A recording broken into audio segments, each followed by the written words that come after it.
आज हम सॉल्व करेंगे क्लास 9th हिंदी का पेपर। तो चलिए स्टार्ट करते हैं। फर्स्ट क्वेश्चन दे रखा है खंड क में। जो फर्स्ट क्वेश्चन दे रखा है वो दे रखा है निम्नलिखित गद्यांश को ध्यानपूर्वक पढ़कर उस पर आधारित पूछे गए प्रश्नों के उत्तर लिखे। तो हमें इनमें से इन पैराग्राफ को रीड करके इन क्वेश्चंस के हमें आंसर्स देने हैं। तो फर्स्ट जो दे रखा है वो दे रखा है कथन ए एवं कारण आर को पढ़कर उपयुक्त विकल्प चुनिए। तो हमें इसमें से विकल्प चुनने थे। हमें कथन गिवन था, कारण गिवन था। तो जो इसका आंसर था वो था ए पार्ट। कथन ए गलत किंतु कारण आर सही है। ठीक है। ख पार्ट दे रखा है देश के विकास और समृद्धि के लिए आवश्यक है। कथन के लिए उपयुक्त विकल्प का चयन कीजिए। तो इसमें भी हमें कुछ ऑप्शंस गिवन थे। हमें ये बताना था कौन सा विकास और समृद्धि के लिए आवश्यक है। तो इसमें से जो आंसर था वो था कथन फर्स्ट एंड थर्ड सही है। ठीक है। तो अब करते हैं इसका आगे क्वेश्चन। ग पार्ट दे रखा है नीचे दी गई सूची एक को सूची दो से सम्मिलित कर सही विकल्प का चयन कीजिए। हमें इसमें सूची 1 और सूची 2 गिवन है, उसका हमें मैच करना है।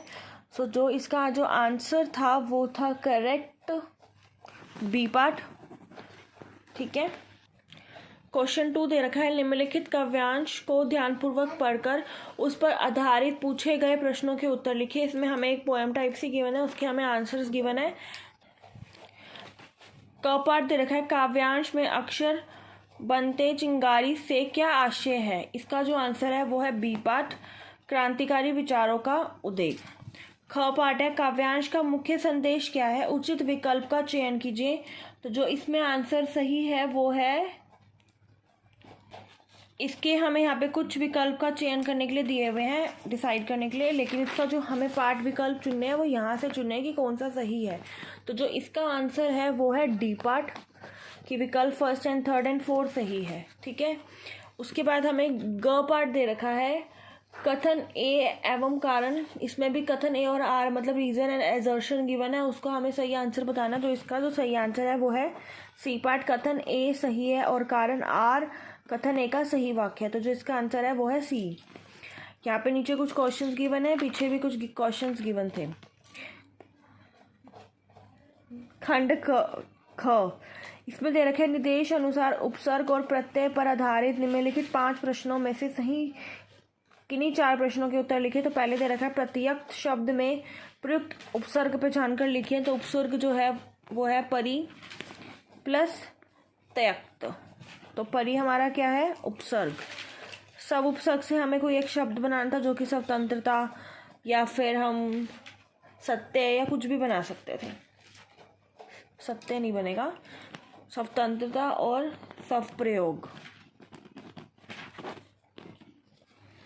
निर्जन शब्द से प्रयुक्त मूल शब्द पहचान कर लिखिए। तो इसका है निर प्लस जन। ठीक है।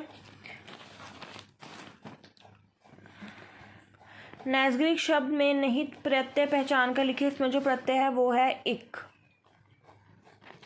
अन्य प्रत्यय में एक शब्द बनाइए। इसमें से हमें कोई एक शब्द बनाना था तो हम बना देते हैं अनियुक्त। क्वेश्चन 4 में हमें समास लिखने थे कि इनमें से कौन सा समास है। तो पूजा पाठ जो है वो द्वंद्व समास है। ठीक है। रसोई घर, तो आंसर होएगा रसोई के लिए घर, तो वो तत्पुरुष समास है। जिसका पूर्व पर संख्यावाची विशेषण हो वह समास क्या कहलाता है। तो वह द्विगु समास।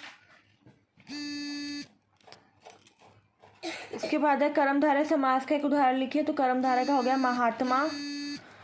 यथाविधि शब्द में निहित समास का भेद लिखिए। तो वो है अव्ययी भाव समास। ठीक है। अब इसमें से हमें ये बताना था कि कौन सा क्या है। तो हमें इसमें को दे रखा है क्या तुम्हें मालूम है मेरे साहित्यिक पुरखे कि तुम्हारा जूता फट गया है। तो ये हमें एक क्वेश्चन मार्क दे रखा है। तो ये हमारा क्या है, विस्मय आदि के प्रश्न क्वेश्चन है। ठीक है। इसका जो आंसर है वो है प्रश्न पूछा जा रहा है। सालिम अली तुम लौटोगे ना। तो जो इसका आंसर है वो है विस्मय आदि। यदि वह सपना सत्य हो जाता तो भारत की कथा कुछ और होती। तो यह है संकेत। ठीक है। इसमें वह नेपाल से तिब्बत जाने का मुख्य रास्ता है। जो इसका आंसर है वो है विधानवाचक। आज्ञावाचक वाक्य का एक उदाहरण लिखिए। तो आज्ञा, कक्षा से बाहर जाओ, कक्षा में अंदर आओ। तो कुछ भी एक एग्जाम्पल जो इसमें आज्ञा दी जा रही हो वो कर सकते हो। ठीक है। उसके बाद क्वेश्चन नंबर 6 में हमें अलंकार बताना है कि इसमें से कौन सा अलंकार गिवन है। तो जो फर्स्ट है काली घटा का घमंड घटा, वो है यमक अलंकार। तू मोहन के उर्वशी सामान, तो ये भी है यमक अलंकार। जो नेक्स्ट है वो है श्लेष अलंकार। जो उसके नेक्स्ट है वो है अनुप्रास अलंकार। और ये वाला भी क्या है, अनुप्रास अलंकार। ठीक है।